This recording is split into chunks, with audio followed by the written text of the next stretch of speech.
Panguva ino yatinoona kuti as macause for the resignation yemutungamiri wenyika ari kuramba achimaunda, and people panguva ino especially with the ruling party ZANU-PF vari kuda kuzama kupa the blame opposition.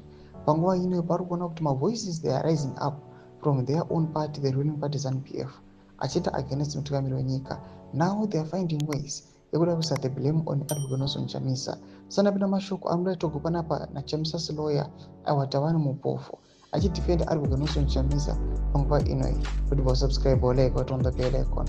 Tienda pahendo yaTawani Mupofu anobuda chiposa Advocate Nelson Chamisa kudanyora chiti Nelson Chamisa has no relationship with Kudata Gwirei. If such a connection were to be established, I would be the first to publicly disown him.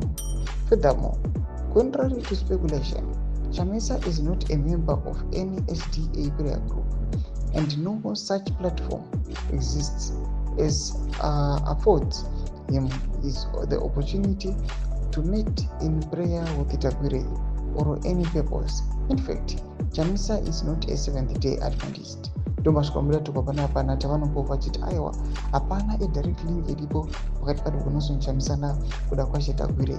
Achiti aiwa kana pane that link inenge iripo ndiye achava the first person to disown Advocate Nelson Chamisa. Panapa tiona aiwa Tawani Mupofu aiwa anozikanwa kuti is a respected lawyer panguva ino achiuya achara mashoko awa.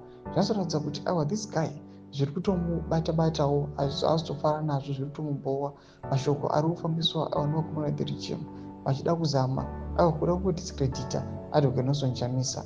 Vanyatsozikanwa kuti aiwa is the person akamirirwa nenyika kuti atransforme nyika, aiwa afulfille aspirations emumwe nemumwe wese ari munyika yeZimbabwe after vakwanisa kupusha out the regime. Tudze mafungiro aimuri kudii pamusoro pechitiko ichi. Kana comment section yedu dzamafungiro enyu. So subscribe or like, turn on the bell icon.